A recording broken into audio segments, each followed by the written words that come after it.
Gini, permasalahan antara Alif dengan Aska tidak bisa terlepas dengan permasalahan utama, yaitu dulu adanya dugaan KDRT yang sudah dilaporkan di Polres Jakarta Selatan. Nah, kemudian saat ini memang laporan tersebut sudah dicabut karena ada permintaan maaf dan ada kesepakatan untuk berpisah baik-baik waktu itu. Nah, nyatanya setelah laporan dicabut pun mantan suami istri Aska ini masih melakukan perbuatan-perbuatan yang nggak terpuji lah secara verbal. Nah, oleh karenanya muncul ketakutan tersendiri kepada Aska untuk bertemu, untuk berkomunikasi. Ini yang jadi masalah utama. Jadi bukannya Askanya sengaja tidak mau menemui, karena ada trauma secara psikis yang terjadi dalam diri Aska. Itu permasalahan utamanya. Nah, ini juga yang lucu yang kita mau klarifikasi. Fakta-fakta hukum ini sudah jelas, ya. Walaupun laporan mengenai KDRT sudah dicabut, tapi fakta itu tidak dapat dibantah, ya. Lucu, saat ini yang sedang diproses hukum adalah saudara Alif, kemudian Aska sebagai pelapor yang disuruh minta maaf gitu. Justru harusnya dia sebagai lelaki, dia sadar perbuatannya itu tidak pantas dilakukan kepada seorang wanita dan dia harus minta maaf gitu. Nah, oleh karenanya melalui pertemuan ini kita menghimbau kepada Alif supaya janganlah melebarkan masalah ini kemana-mana, melebarkan ke cerita-cerita yang dulu, yang memang kalau kita mau ungkit kesalahan-kesalahan dialah justru yang lebih besar. Nah, jadi saran saya supaya Alif juga kuasa hukumnya juga janganlah berstatement yang mendiskreditkan Aska, karena bukan tidak mungkin akan melahirkan permasalahan hukum baru nantinya. Fokus aja dengan permasalahan yang ada di Polda sekarang. Bagaimana dia menghadapi proses hukum mengenai dugaan pemalsuan dan memasukkan keterangan palsu. Karena ini fakta. Aska pada saat ingin mengurus akta kelahiran, dia datang ke Kecamatan Pancoran. Ditemukan bahwasanya KTP-nya sudah nonaktif. Dan pada saat itu diketahui juga telah terbit akta kelahiran anak. Nah, KTP-nya tidak aktif ini beralih ke Kecamatan di Gambir, Jakarta Pusat. Setelah di cross check ke sana, ternyata benar domisilinya berpindah tanpa pengetahuan Aska. Dan akta kelahiran itu tercantum nama Alif di situ.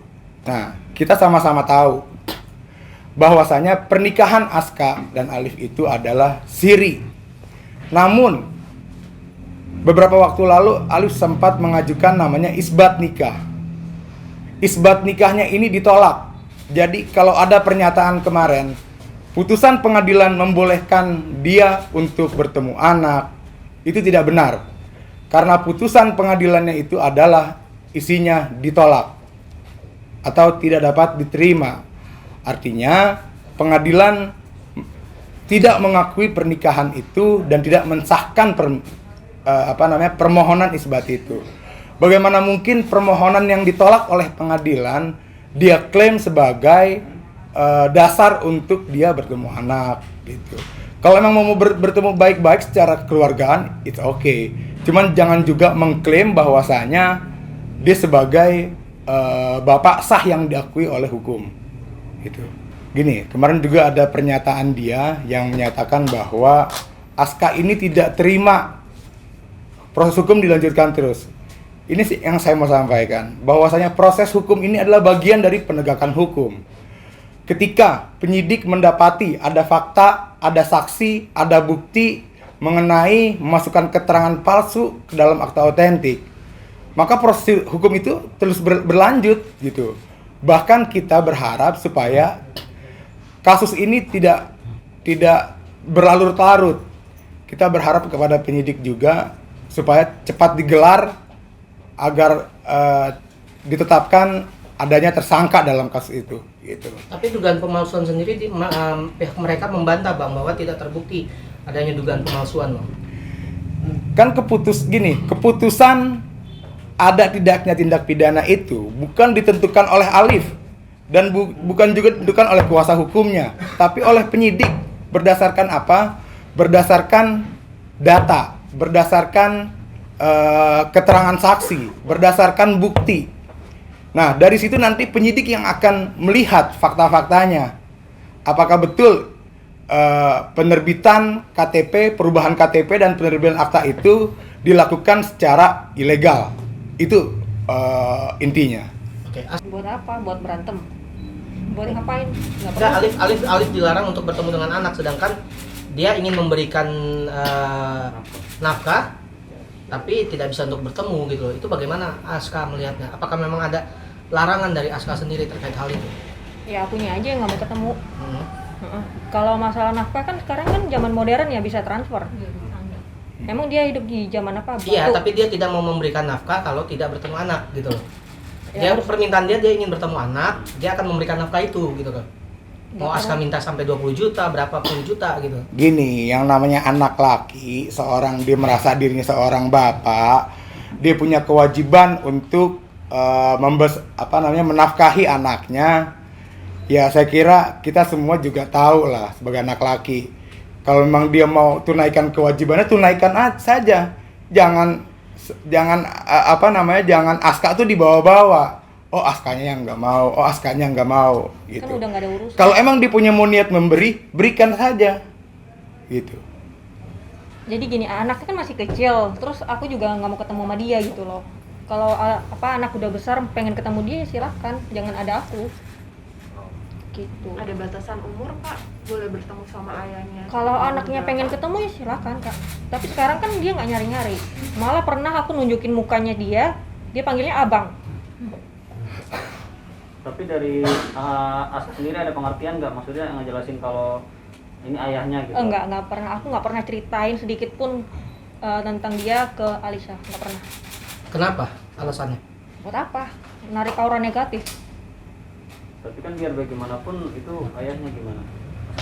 Gimana Iya ya? gini ya, ini kan antara hubungan Aska dengan Alif ada masalah psikologis lah, ada masalah yang harus diselesaikan.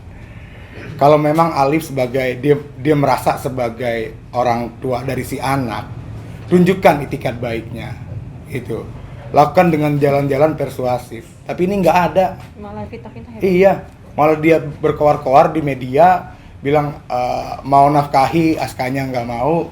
Kalau memang dia merasa dia sebagai ayah, ya pikir bagaimana caranya uang itu sampai untuk kebutuhan anak. Tapi nyatanya faktanya sampai saat ini tidak ada. Itu Langkah hukum kunci. apa lagi Bang yang akan dilakukan? Kita sih di sini hanya fokus pada permasalahan hukum yang sekarang berjalan di Polda Metro mengenai ada dugaan memasukkan keterangan palsu dan terhadap perubahan KTP maupun penerbitan akta kelahiran. Karena korbannya sama dengan sekarang Aska dan anak. Anak ini jadi tidak jelas, gitu kan, tidak ada aktenya. Nggak ada aktanya berarti gimana tuh Bang? Nggak ada fisiknya kah? Atau... Iya, yang muncul itu kan akta yang tercantum nama Alif Ali. Nah, sedangkan secara hukum, ketika seorang melakukan pernikahan secara siri, maka garis keturunan secara keperdataan itu hanya kepada ibunya. Dan harusnya tercantum hanya nama ibunya, bukan nama bapaknya. Memang nggak pernah cerita sedikit pun tentang dia, buat apa? Cuman kalau ngasih lihat foto pernah, gitu. Capek banget. Terus diserang juga kan mentalnya kan? Gimana? Diserang sama dia juga kan mentalnya.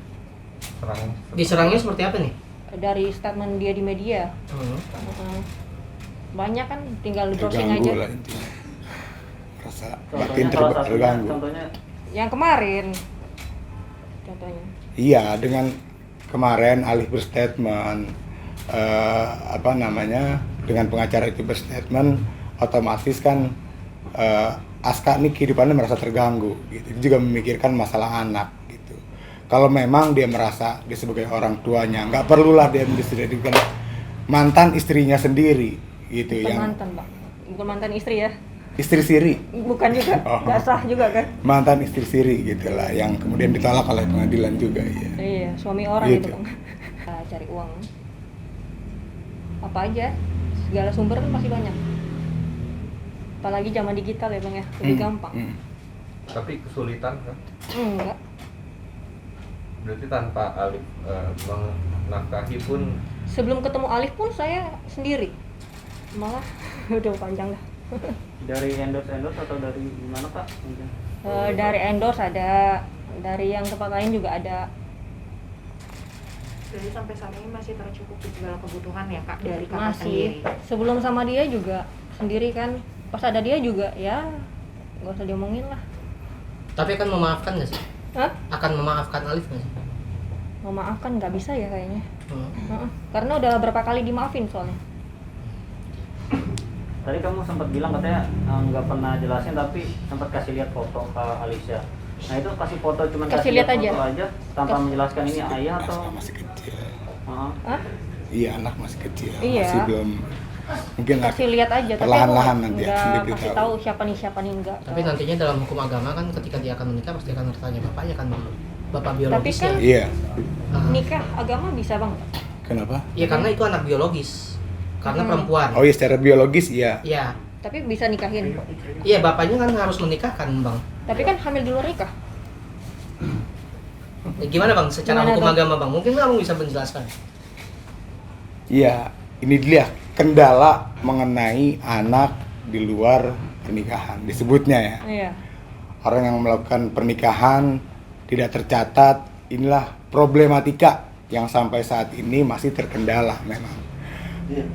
Secara hukum syariat kita yang beragama Islam tetap, karena pernikahan itu walaupun secara siri tadi walaupun ditolak dan sudah menghasilkan anak, tetap ada bapaknya, bapak biologis gitu. Nah, tapi itu masih terlalu jauh lah untuk pernikahan nanti, kita bicara saat ini gitu. Cepat dijadikan tersangka. Karena apa sih alasan Askar begitu ambisi gitu maksudnya untuk Bukan ambisi, tapi kan yang namanya korban ya harus melaporkan ke polisi dong. Masa lapornya ke Thanos? Kenapa ngotot ingin memenjarakan? Minta pertanggungjawaban.